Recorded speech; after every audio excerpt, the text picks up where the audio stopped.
አሐዱ አምላክ ሰላም ስድራ አምላኽ ሰላም ናይ ክርስቶስ ክበጽሐኩም ቅዱስ ፍቃዱ ይኹን።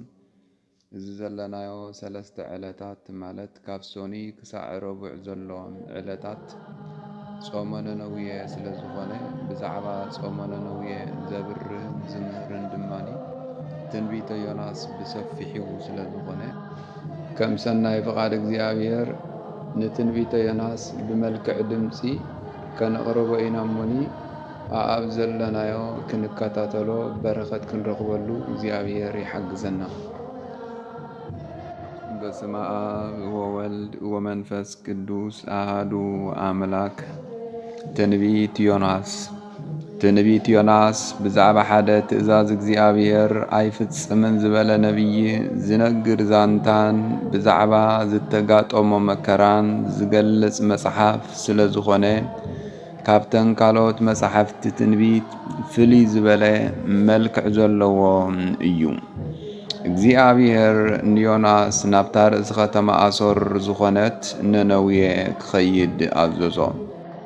መንግስቲ አሶር አውራ ጸላኢት እስራኤል እያ ዝነበረት።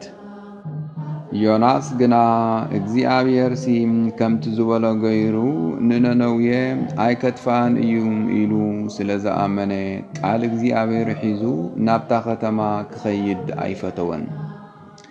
እንተኾነ ድሕሪ ሓያሎም ምልክታት ባህ ዘይበሎ ክነሱም ትእዛዝ ክፍጽም ከደ። እቲ ዝተዛረቦ ትንቢት ማለት ጥፍኣት ከተማ ነነውየ ከም ዘይተፈጸመ ምስ ረኣየ ድማ ኮረ። እግዚአብሔር ኣብ ልዕሊ ፍጥረቱ ሙሉእ ስልጣን ከም ዘለዎ ትንቢት ዮናስ ኣብርዮም ይገልጽ።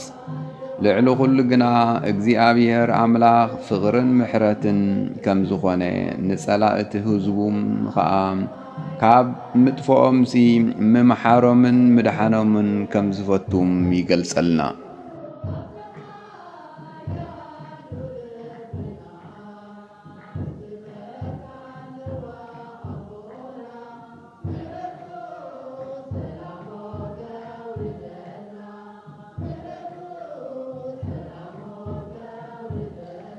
ምዕራፍ 1 ዮናስ ንእግዚአብሔር ምእዛዝ ከም ዝኣበየ።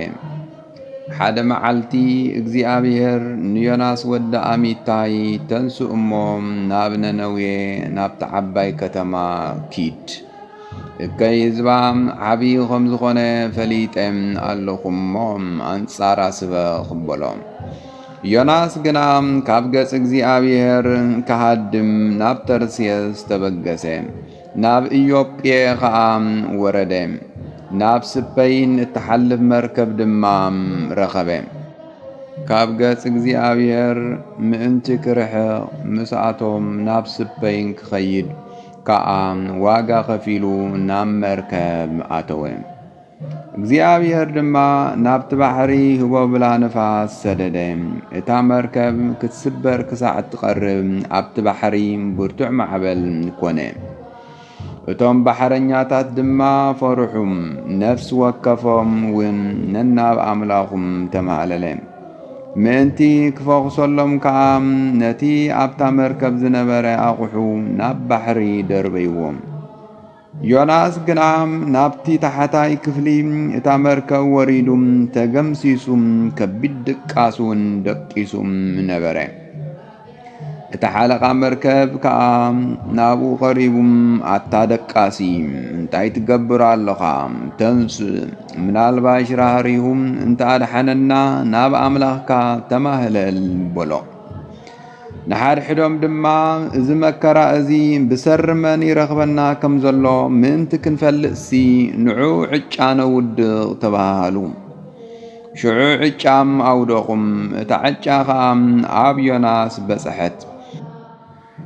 ንሳቶም ከዓ ንገረና ኾታ እዚ ረኺብና ዘሎ መከራስ ብሰርመን እዩ። ዕዮኻ እንታይ እዩ? ካበይ ከመጻኻ? በዓለየናይ ሃገር ከ ኢኻ? ካበየናይ ህዝቢ ኢኻ? ኢሎም ሓተትዎ። ንሱ ከዓ ኣነ ዕብራዊ እየ፣ ነቲ ባሕርን የብስን ዝፈጠረ እግዚአብሔር ኣምላኽ ሰማይ ውን ዘምልኽ እየ በሎም። ሽዑም እቶም ሰባት ንሱም ካብ ገጽ እግዚኣብሔር ክርሕቕ ይሃድም ከም ዘሎ ባዕሉ ስለ ዝነገሮም ፈለጡ። ኣዝዮም እውን ፈርሑ እሞ ስለምንታይ ደኣ እዚ ገበርካ ኸዓ በልዎ።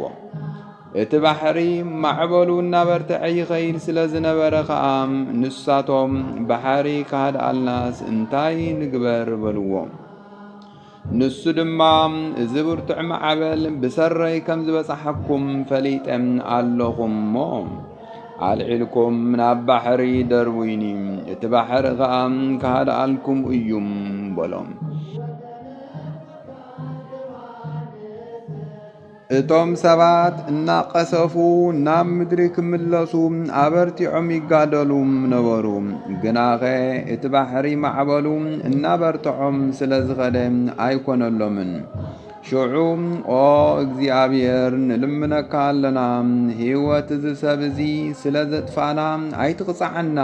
ኦ እግዚኣብሔር ዝፈተኻዮ ኩሉ ትገብር ኢኻ እሞ ንጹህ ደም ኣፍሲስኩም ኢልካ ኣይትጻባጸበና ኢሎም ናብ እግዚኣብሔር ተማህለሉ። ንዮናስ ኣልዒሎም ድማ ናብ ባሕሪ ደርበይዎም። እቲ ባሕሪ እውን ሽዑን ሽዑም ሃደ። እቶም ሰባት ከዓ ንእግዚኣብሔር ኣዝዮም ፈርሕዎም፣ መስዋእቲ ድማ ሰውእሉ፣ መብጻዓ እውን ተመባጽዑ። ንዮናስ ከዓ ብትእዛዝ እግዚኣብሔር ሓደ ዓብይ ዓሳ ወሓጦ። ዮናስ ከዓ ኣብ ከብዲ ዓሳ 3 መዓልትን 3 ለይትን ገበረ።